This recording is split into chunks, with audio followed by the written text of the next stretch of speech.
Guys, what's happening? I'm Billy Wingrove, he's Jeremy Lynch, and we are the F2. And you're watching Talk Norwich City. Pow.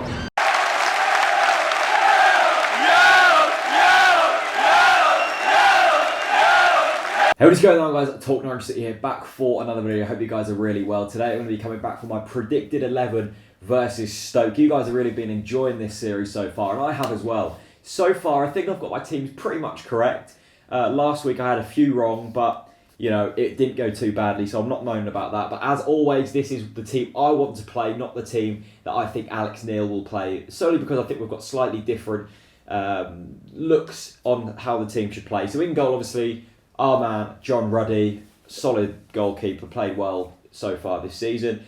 Right back, I'm putting my man Stephen Whittaker in there. He has had a hell of a lot of stick off me over the past season, but since Alex Neil's come in, I'm actually going in there and saying he's been one of our best players. Seriously, he's been fantastic this past sort of 6 months. That performance at Wembley, last week's performance, that goal, I don't think I've got over it yet. What a goal that was. Incredible. He's going in there at right back. I'm sticking Russell Martin in there at centre back solely because I don't think Andre Wisdom's going to play. And to be honest, I watched him in the under-21 game, and I don't think he looked that great. Obviously, it's under-21s, but you can take something from it, and I don't think he looked that great. Russell Martin played well last week. You can't really drop your captain after a great performance. Next to him, Basong, probably our best centre-back, no moans there. Robbie Brady at left-back, he's been solid there so far. What a fantastic signing he has been. Really improved our squad. Admittedly, when Olsen gets back, I'll want him to go into left-back and Brady to push up the pitch. But so far, considering Brady's sort of playing out of position, I think he's done fantastically well, so he's staying in there. Left midfield, I'm putting Graham Dorrans in there now. Graham Dorrans is one of our unsung heroes over the past sort of, since he signed really. When we first signed him, I was like, oh, Graham Dorrans really, you know, not done that great at West Brom over the past few seasons. Not a very exciting player, what could he add?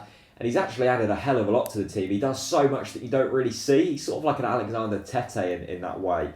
He does so much that sort of goes unnoticed, but last week against Sunderland, he was absolutely magnificent. Really, really good.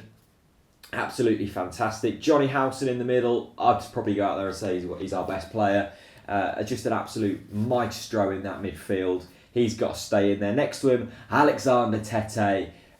You know, he does everything he needs to. I don't think he's going to be able to cope with the whole season, mainly due to his glass knees. But he's been good so far. He started pretty poorly last week against Sunderland, I thought. He misplaced a few passes and wasn't really knocking it about as well as he can. But I think Tete's got to start. And then Redmond out on the right. Obviously, Redmond, a goal last week, 2 goals in 2. I think he scored something like 6 in 6 over the past 6 games.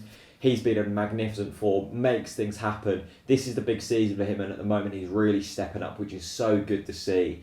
Because that first season in the Premier League, he wasn't that great, and he sort of wasn't as good as we all thought in the Championship over the first half of the season. Then he really picked up, and since then he's been magnificent. In behind the striker, player of the season so far. I know we're already 2 games in. Wesley Hoolahan, absolutely magnificent 2 performances against Crystal Palace and Sunderland. He just picks passes that nobody else could. Them little flicks and tricks are just magnificent.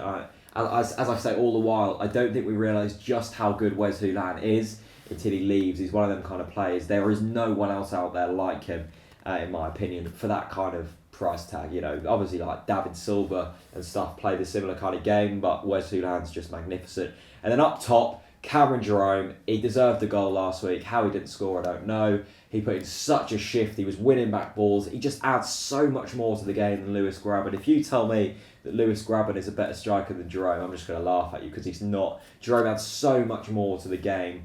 He just chases balls down. He's just incredible. Again, I've left out Bradley Johnson. It was really interesting to hear, actually, that what Alex Neil said, that Bradley Johnson hasn't been good enough this season. Now, you don't often see Alex Neil slag off his players, do you? But he done it about last season's player of the season, Bradley Johnson. Really interesting stuff, that.